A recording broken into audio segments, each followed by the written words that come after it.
Assalomu alaykum. Kayet avtomobilimiz 2017-yil 154 ming kilometr yurgan.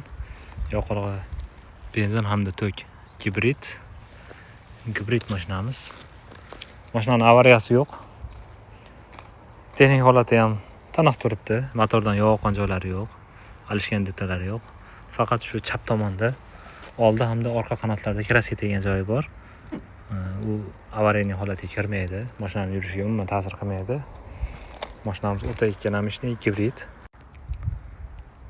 Gibrid minaman deganlar uchun mana mashinani zo'ri, narxi 11 million 900 ming won. Orqa salon isiydi. Keng holatda mana. Top-toza turibdi.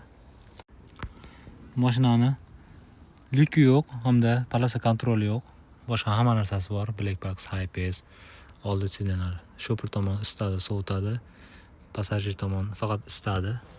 Avto hold, avto parking, sport rejim, eco rejimlar mavjud. 154 ming kilometr atigi 2017-yil gibrid mashinaga 11 million 900 ming won. Boshi shikolat.